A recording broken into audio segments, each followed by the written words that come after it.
सर्वप्रथम हम सब मिलकर बाबा को और भगवान को एक साथ मिलकर प्रणाम करेंगे।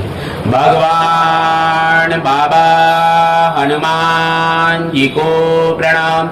महान त्यागी बाबा जुमदेव जी को प्रणाम। परमात्माए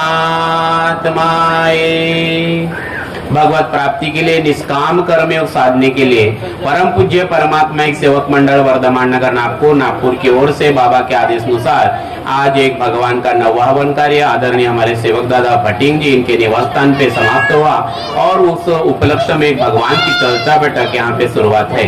और इस चर्चा बैठक में स्वयं शक्तिशाली भगवान बाबा हनुमान जी उपस्थित है। बाबा हनुमान जी को मेरा प्रणाम। उसी प्रकार हम सबके सदगुरु और मानव धर्म के संस्थापक महान त्यागी बाबा जुमदेव जी उपस्थित है। बाबा जुमदेव जी को मेरा प्रणाम। उसी प्रकार हम सबके मातोश्री आई वाराणसी उपस्थित है। आई वाराणसी को मेरा प्रणाम। उसी प्रकार मंच पे उपस्थित आज के बैठक के अध्यक्ष महोदय और परम पूज्य परमात्मा एक सेवक मंडल के मार्गदर्शक आदरणीय मारबते भाऊ को मेरा नमस्कार। उसी प्रकार मंच पे उपस्थित आदरणीय सहारे दादा, आदरणीय राजू दादा, आदरणीय आमचे नखाते दादा, आदरणीय टाले भाऊ, आदरणीय गजबी जी, आदरणीय या ठिकाणी उपस्थित आमचे बर्वे दादा, या ठिकाणी आमचे संचालक महोदय आणि या ठिकाणी उपस्थित सभी सेवक सेविका बाल मित्र आप सभी को मेरा नमस्कार। नमस्कार। बहुत सुंदर सुंदर अनुभव हम सबने यहाँ पे सुना है और सही बात है ना। हम न हंसकर सीखे हैं, हम न रोकर सीखे हैं, हम जो कुछ भी सीखे हैं बाबा जुमदेव जी के होकर सीखे हैं। तो हम जब जितना बाबा जुमदेव जी का होकर बनेंगे, क्योंकि हमने भगवान को नहीं देखा, बाबा ने भगवान को देखा और भगवान का परिचय बाबा ने दिया। और बाबा कहते हैं कि बाबा को भगवान ने मानव को जगाने के लिए भेजा। बोले बाबा देने वाले तो बाबा अनेक कार्य देने वाले तो बाबा आपके सामने है। बोले तो बाबा ने जिस भगवान को देखा, सारे दादा ने बताया कि पूरे ब्रह्मांड में एक आंख देखा और एक आंख में पूरा ब्रह्मांड एक आंख में। तो हम न हंसकर सीखे हैं, हम न रोकर सीखे हैं, हम जो कुछ भी सीखे वो बाबा के होकर सीखे, है ना। और जिस दिन से बाबा के तत्व शब्द नियम रूपी चरणों के सामने हमने सिर झुकाया है, उसी दिन हमारा जन्म हुआ और सफल हुई ये काया है। ये जीवन को जो महत्व प्राप्त हुआ मेरे और आपको, तो जिस दिन हमने वचन दिया, ये वचन बड़ा महत्वपूर्ण है कि वो आत्मानुभव आया। जिस दिन हमने वचन दिया और भगवान ने सुना, क्योंकि जैसे हमें भगवान की जरूरत थी तो बाबा बताते थे कि भगवान को भी मानव की जरूरत है, क्योंकि भगवान ही उस आत्मा में है, उस आत्मा में है। तो जैसे माता पिता को अपने बच्चे की जरूरत होती है, या बच्चे अच्छे निकलना चाहिए, वो बच्चे सुख शांति में रहना चाहिए, इस पृथ्वी पे जो भगवान की लीला है उस लीला को खुली आंखों से देखे और खुली आंखों से वो मुक्ति का अनुभव करे। और इस प्रकार से हम सब लोग दुखी इस मार्ग में आए कि हम इस भगवान को और ज्यादा नजदीक से समझ सके। और इसलिए इस मार्ग में एकदम करोड़पति आदमी जिसको पद है, बड़ा बहुत धन है, वो एकदम इस मार्ग को नहीं समझ सकता। लेकिन जो दुखी है और ऐसे दुखी कष्टी आदमी को बाबा ने भगवान के नाम का ज्योत लगाने का अधिकार दिया। किसी देवी देवता के नाम की ज्योत नहीं लगाते हम। किसके नाम की ज्योत लगाते हम? एक भगवान के नाम की, जिस भगवान को बाबा ने पूरे ब्रह्मांड में देखा। तो इस मार्ग में आने के बाद सारे भाव ने बड़ी सुंदर बात कही, हमने खोजी बनना चाहिए। मार्ग खोजी बनने का है, ये मार्ग सेवक बनने का है। ये मार्ग सिर्फ सादे कार्य कर लिए, त्याग का हवन कर लिया, नवहवन कर लिया, आपने एक बिल्डिंग से 2 बिल्डिंग बांध दिया, आप बड़े बन गए, धन आ गया, 1 लाख के 2 लाख हो गए, ये खोज नहीं इस मार्ग की। इस मार्ग की खोज है मानव मंदिर सजाना। इस मार्ग का मुख्य उद्देश्य है मानव मंदिर सजाना, ध्येय है मानव मंदिर सजाना। और हमारे अभी गजबी जी ने कहा कि बाबा का सपना था इस देश में हमें सत्य खड़ा करना है। तो सत्य की खोज ये 1 दिन की नहीं है, 2 दिन की नहीं है, ये जन्मों जन्मों की खोज है। क्योंकि बाबा को इस संसार में सत्य खड़ा करना, इस देश में सत्य खड़ा करना है। तो इस मार्ग में जब हम लोग आए, हमारा परिवार जब इस मार्ग में आया, तो मैं तो बहुत छोटा था। मेरे पिताजी की जब डेथ हुई तो मेरे पिताजी कहते थे कि हमने इस मार्ग में जाना चाहिए। तो मेरे भाई कहते थे कि भाई हम पाटीले गांव के, घर में खेती है, घर है, सब है, तो बोले क्यों हम मार्ग में जाएंगे। और मेरे पिताजी की तबीयत बहुत सीरियस हो गई, लेकिन जब मैं गांव में किसी के द्वारा, मैं तो बहुत छोटा था, अभी घर के लोग बताते हैं, तो तीर्थ बना के लाया और मेरे पिताजी को अच्छा लगा तो मेरे पिताजी ने बोला, लेकिन उस समय मेरे भाई लोगों ने सुना नहीं। और जब पिताजी जाने के बाद वही अवस्था, वही क्रिया मेरे भाई के ऊपर आई, है ना। और फिर वो इस मार्ग में आए, और जब मार्ग में आए तो मैं तो बहुत छोटा था, और छोटा होने के कारण हमको इतना ही मालूम था कि सवेरे उठना पड़ता है, तो मैं तो उठता नहीं था, तो मेरा भाई जबरदस्ती मुझे पकड़ के नहा के देते थे और विनती पे बिठा देते थे। और फिर हमें एक ही शौक था कि विनती याद करो। हमने बचपन में विनती याद किया, प्रार्थना याद किया, और फिर बैठक में जाते थे। एक अच्छा किया मेरे घर के लोगों ने कि हमारा पूरा परिवार बैठक में लेके जाता, और आज ही वही संस्कार है। तो पूरे बैठक में हम सब लोग पूरा परिवार जाते थे। बैठक में सवाल जवाब होते थे, बहुत सारे सवाल पूछे जाते थे, और ये सवाल बड़े सुंदर सवाल रहते थे। और हम फिर 8 दिन पढ़ाई करते थे कि बैठक में अगर हमारा नंबर लगा, क्योंकि अगर जिसने सवाल का जवाब नहीं दिया कि भाई 4 तत्वों का अर्थ बताओ, 5वें नियम में 5वें नियम का 5वां नियम कौन सा, ऐसे सवाल पूछते थे। तो बड़ी पढ़ाई करके जाना पड़ता था बैठक में, और इतना मजा आता था कि उससे क्या हो गया कि हम भगवान से, जो बोलते हैं ना, भगवान से करंट रहता था। और बचपन से श्याम की जो प्रार्थना होती थी वो मेरे तरफ काम था कि भाई श्याम की जोत आपको लगाना है, पक्की के कार्य होने के बाद। और उस समय 5-5, 6-6 साल तक हम सादे कार्य में नहीं रहते थे। 1 साल में बहुत हो गए, 1 साल में सादे कार्य, और फिर मुझे लगता है हमारा दूसरा त्याग जो होता है 12 साल का, 1989 में आया था। वो त्याग भी, मैं बहुत छोटा था उस समय, त्याग भी किए।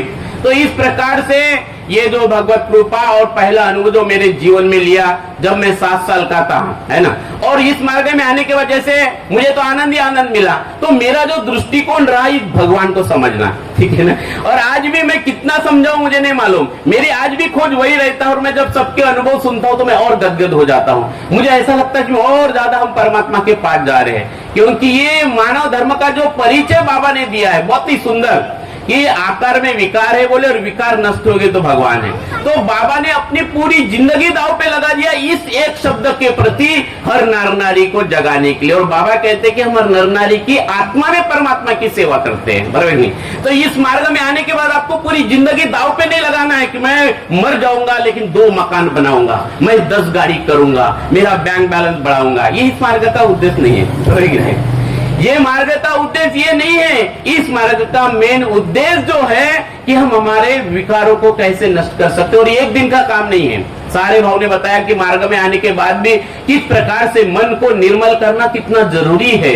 निर्मल मन जन सो मोहे पावा, छल छिद्र कपट मोहे सपने न भावा।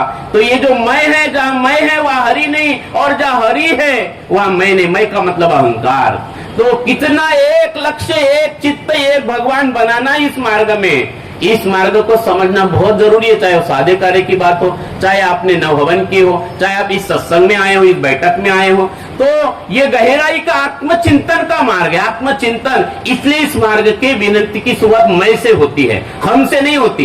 एक चूल्हे पे सारे लोग मार्ग में आते हैं, इसलिए आते हैं कि एक लक्ष्य, एक चित्त भगवान, ये साधने के लिए हम सब समाजशील प्राणी हैं। हम कुटुंबों में, गृहस्थी में रहने वाले प्राणी हैं, और इसलिए एक परिवार में भगवान ने हमें उसी परिवार में इसलिए भेजा कि जो पुराने संस्कार थे उसी संस्कार ने हमें उस परिवार में भेजा है, ठीक है, उसी संस्कारों ने। तो शरीर तो पूरा मर जाता है, और आत्मा अविनाशी बोलते, न मरती न जन्म होता। फिर जन्म होता किसका, तो जन्म होता है फिर हमारे मन रूपी संस्कारों का। ये मन ही है, मना यो मनुष्य तनम कारण बंध मोक्ष, मन ही है जो बंधन में डालता है और मोक्ष दिलाता है ना, ये मन ही है। और इसलिए बाबा जुमदेव जी ने हमारे मन को जो साधने का काम किया है कि 5वें नियम का पहला नियम, ध्येय से भगवान मानना। तो मेरा सेवक ध्येयवादी होना चाहिए, एक लक्ष्य, एक चित्त, एक भगवान, है ना। और फिर ये संसार का सुख और दुख, इसके तरफ देखने का नजरिया बदल जाए। नजर बदली तो नजारे बदल जाएंगे, और किस्त बदली तो किनारे बदल जाएंगे। और ये अनुभव मैंने काफी सालों से करते आ रहा हूं। मैं बड़े नजदीक से हर चीज को देखा हूं इस मार्ग में आने के बाद। और बहुत सारे, पहले तो साइंस का स्टूडेंट होने के बाद मुझे बहुत सारी चीजें लॉजिक लगती थी, है ना। लेकिन भगवत कृपा और एक लक्ष्य एक चित्त भगवान होने के बाद क्या होता है कि भगवान सेवक को लाइन पे लाता है, बरोबर। वो दृष्टांत देगा अलग अलग, वो स्वप्न के द्वारा देखा, जैसे 2001। और मैं बहुत सारे सवाल बाबा को आज भी पूछता हूँ, क्योंकि बाबा कहते कि मैं आज भी हूँ, हर साथ में, हर आत्मा के साथ। बाबा कहते हैं कि मैं हर सेवक और सेविका के आत्मा का टच, बोले बाबा के आत्मा के टच में है, बोले, है ना। तो हमारा टच हमारी आत्मा से बाबा के आत्मा का टच है, क्योंकि उमरेड गांव में बाबा को पूछा गया था कि बाबा आज यहाँ पे आपके जाने के बाद क्या होगा, तो बाबा बोले सबको देख रहे। तो वो एक आंख बाबा ने देखी पूरे ब्रह्मांड में, और उस एक आंख के कैमरा में हम सब है, सब है, हम सब है। जैसे यहाँ मैं बोल रहा हूँ तब भी वो, और अंधेरे में जाता हूँ तब भी वो देखता है, उसको उजाले की जरूरत नहीं। वो एक आंख प्रकाशित है, 24 घंटे है, वो शक्ति जागृत है। उस शक्ति का परिचय बाबा ने हमको दिया है आपके छोटे से दुख के माध्यम से, लेकिन उसको समझना बड़ी लंबी बात है। उसको अपना जीवन, पूरी जिंदगी उसके लिए दांव पे लग जाए, और इसलिए बैठक में जाना है, ठीक है ना।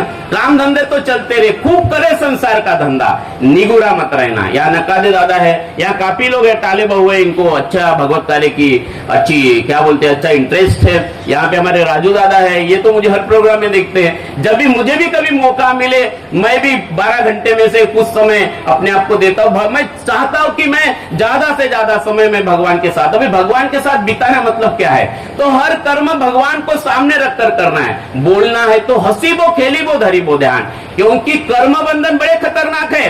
इस कर्म बंधन में महाभारत में बड़े बड़े कर्ण को नहीं छोड़ा, बराबर कि नहीं। जब कर्ण को नहीं छोड़ा, कर्ण तो दानवीर था, कर्ण ने इतने अच्छे कार्य किया था। इतिहास कहता, मैंने पढ़ा नहीं, महाभारत कहता है कि कर्ण जैसा दानवीर नहीं, लेकिन कर्म भी कर्म बंधन में फंसा। कैसे फंसा, तो जब अभिमन्यु ने चक्रव्यूह तोड़ते तोड़ते, वो चक्रव्यूह तोड़ना कैसा उसको मालूम नहीं था, जाना मालूम था, निकलना मालूम नहीं था, और वो धरती पे गिर गया। महाभारत कहता है, मैंने, वो धरती पे गिर गया और उसको पानी पानी चिल्ला रहा था, और पानी पानी जब चिल्ला रहा था, कर्ण के बाजू में एक छोटा सा गड्ढा था, उसमें पानी था, लेकिन वो देखने भी, और दुर्योधन को खुश करने के लिए कर्ण ने वो अभिमन्यु को पानी नहीं पिलाया, और जब वो मर गया तब उसको पूछा गया कि भाई कर्ण का क्यों ये समय आया, तो बोले उन्होंने भी कर्म बंधन में फंसा, क्योंकि दानवीर होने के बाद भी उन्होंने पानी नहीं पिलाया, बराबर कि नहीं। तो ये कर्म बंधन इतने खतरनाक है, ये कर्म बंधन कभी छोड़ते नहीं, और इसलिए इस मार्ग में मरने का मार्ग है, मरने का। गजबीर जी ने बड़ी सुंदर बात है, एक लक्ष्य, एक चित्त, एक भगवान। और भगवान बाबा को सिखाता है, क्या सिखाया भगवान ने, कैसा परिचय दिया, बाबा का धड़ भगवान का सिर, भगवान का सिर बाबा का धड़, बाबा और भगवान एक हो गए, कैसा परिचय है, बराबर कि नहीं।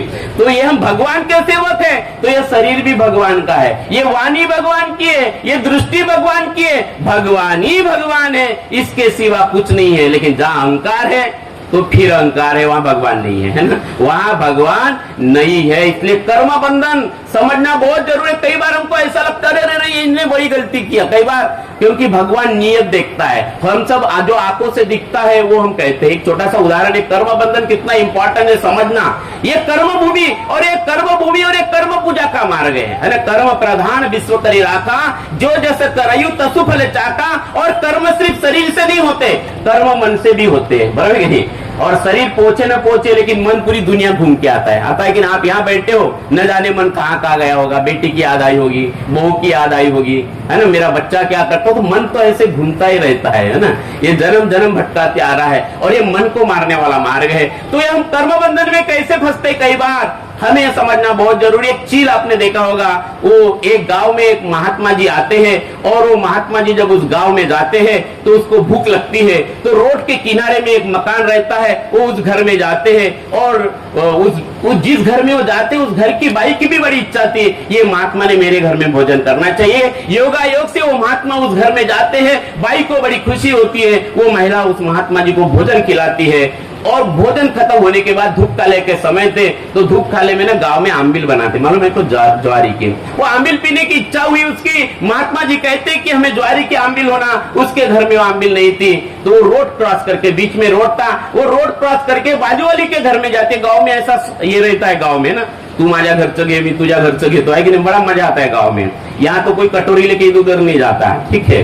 और छोटा भी समझा जाता है। गांव में मैं भी यहाँ पे रहता हूँ तो देखा हूँ, लेकिन गांव में बड़ा आनंद होता है ये सब करने का। तो वो कटोरा लेके उस घर में गई और उन्होंने कहा कि महात्मा जी मेरे घर में आए हैं और उनको आंबिल पीने की इच्छा है। भाई बोले उसको भी बड़ी खुशी हुई, अरे वाह वाह, बोले मेरे घर की आंबिल, आपके घर का भोजन, बड़ी खुशी हुई और वो कटोरा लेके आई। लेकिन उसी समय ऊपर में एक क्रिया चल रही थी, आकाश में क्रिया चल रही थी। वो चील अपने मुंह में एक सांप को लेके जा रही थी। तो सांप अपने आप को बचाने के लिए वो डाउंस कर रहा था वो चील को, और चील का वो भोजन था सांप। उसी समय ऐसा घटना होगी, वो डाउंस करते करते एक बूंद, जो जहर का एक बूंद था, वो कहां पे गिर गया? उस कटोरे में गिर गया। वो कटोरा लेकर भाई आ गई, भाई को बड़ी खुशी, महात्मा जी को बड़ी खुशी। महात्मा जी ने वो आंबिल पी ली और महात्मा जी जहर से मर गया।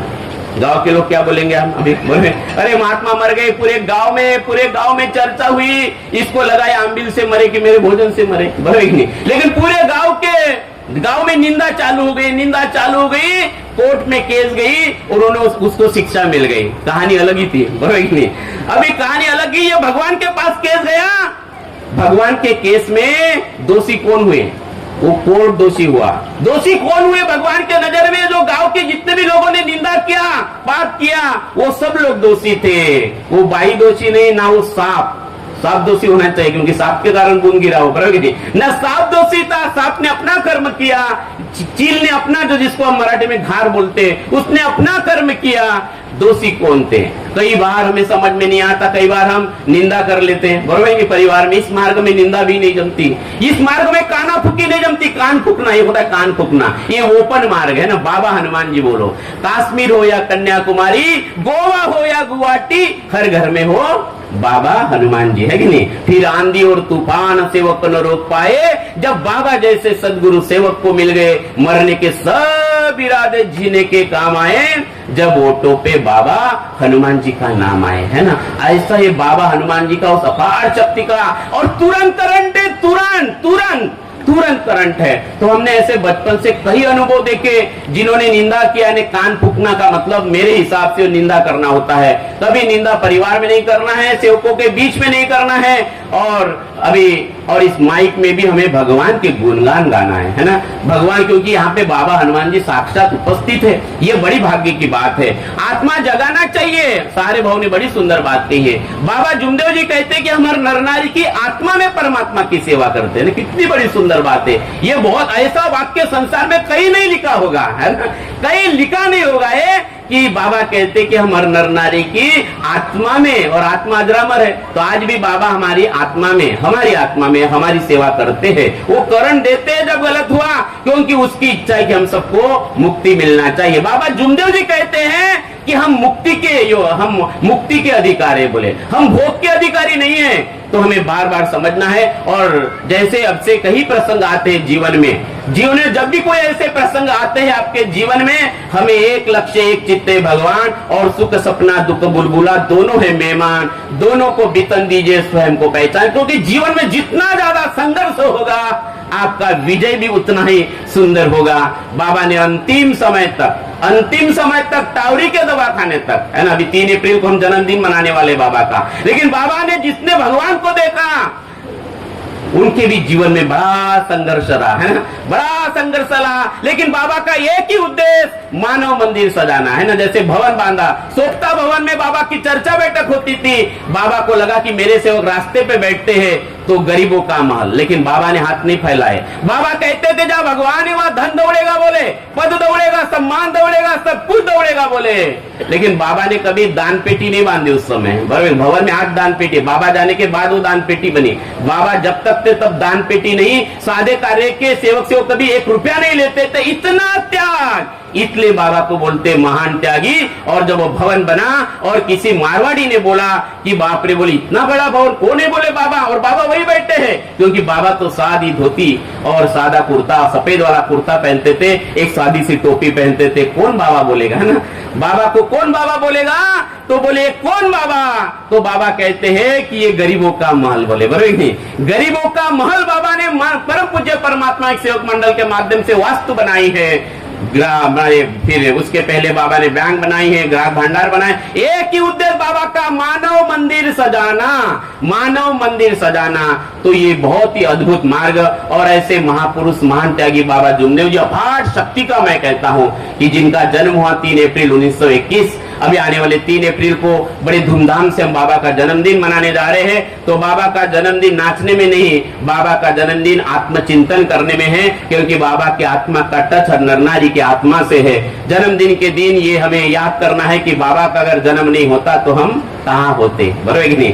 बाबा का अगर जन्म नहीं होता तो हम आज इकट्ठा नहीं होते, तो राजू भाऊ का, न सारे भाऊ का और ये भगवत कृपा का हम परिचय नहीं दे पाते।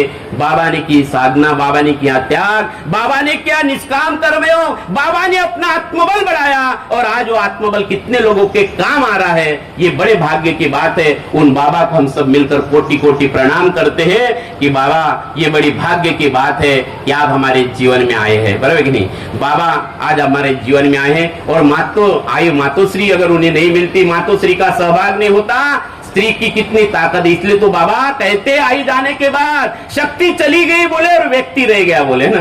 तो नारी का सम्मान बाबा जुमदेव जी ने किया, तो आप भी अपने महत्व को समझो। इसलिए तो बाबा कहते हैं कि मेरे मार्ग की सेविका किसी सती अनुसया से कम नहीं, और इस मार्ग का सेवक किसी देवी देवता से कम नहीं। ये बाबा ने सब बताया। अभी हमें अपनी ओर लौटना है। इस मार्ग में आने के बाद बहुत से लोग बाहर नजर बाहर घुमा रहे कि कौन क्या कर रहा है। पति देखता है कि पत्नी क्या कर रही है, पत्नी देखती है कि पति क्या कर रहा है। हम एक दूसरे की गलती निकालते, गलती। और बाबा का मार्ग मैं को मार, और पत्नी कहती ये मरेगा ना बोले, ये बरोबर नहीं मरता बोले। और सास देखती बहू के तरफ, बहू देखती सास के तरफ, मोहल्ला वाला देखता है बाजू वाले के तरफ। ऐसा चल रहा है पुराना सब बारी बार। बाबा इसको अहंकार कहते हैं। बोले किसको समाज है बोले इसमें, देश में देश नासला मने, सारे बहुत सही बगीते, देश नासला। अभी किसको समाधान है? ट्रम्प को अहंकार, रशिया वालों को अहंकार, भारत वालों को अहंकार, उसको अहंकार, इसके पहले जो बॉडी थी उनको अहंकार, बराबर कि नहीं? उनको ये अहंकार था कि हमने 60 एकड़ जगह लिया, ये लोग 500 एकड़ लेंगे तो फिर और अहंकार। तो ये मार्ग है ना मौदा आश्रम सजाने का नहीं, यह मार्ग है मानव मंदिर सजाने का। काम इसके ऊपर होना चाहिए, हमारा खर्चा इसके ऊपर होना चाहिए। ये बहुत बड़ी महत्व की बात है। इस सत्य को समझना बड़ी बात है। परिवार में, सेवकों में, तब हमें झंडा लहराने की जरूरत नहीं पड़ेगी। बाबा के लिए हमें भारत रत्न मांगने की जरूरत नहीं, सरकार खुद आके देगा, बराबर कि नहीं? हमारी पहचान पार्टी नहीं है, हमारे चलने से, हमारे बोलने से, हमारे विचारों से, हमारे वाणी से ये पता होना चाहिए कि अगर ये सेवक हो सकता है तो बाबा का सेवक। और इसलिए अहंकार मुक्त। और मेरे प्यारे सेवक बहनों, जाते जाते मैं आपसे इतना ही कहूंगा कि वाणी ऐसी बोलिए जो मनवा शीतल होए, औरों को शीतल करे, आप शीतल होए। ये आत्म जागरूक करने का मार्ग है। और एक एक शब्द वो भगवान का, बोलने वाला भगवान, आपको जो सुनने की शक्ति देता वो भगवान, सर्वे सर्वा भगवान। मैं और आप सिर्फ निमित्त मात्र। अगर वो जन्म दे सकता है, मारने की तारीख भी डेट बिल्कुल फिक्स है, ठीक है ना? आप चिंता मत करो, सब व्यवस्था है। आपको लगता है कि मेरे मरने के बाद मेरे शरीर को जलाने के लिए लकड़ियां चाहिए, चिंता मत करो, आपका पेड़ तैयार है, बिल्कुल तैयार है ना? वो उतनी लकड़ियां तैयार है, चिंता मत करो। आपकी हांडी पकड़ने वाला तैयार है, और आपको बाल देने वाला, मूछ देने वाला भी तैयार है, सब तैयार है, चिंता मत करो। बराबर? इतना है कि मरने के बाद जो 400 रुपया चिल्लर करते हैं ना लोग, जिस पैसे के लिए हम पूरी जिंदगी दाव पे लगा देते हैं, वो 400 रुपया भी तैयार है। कोई 400 फेंकेगा, कोई 100 फेंकेगा, किसने देखा? बराबर?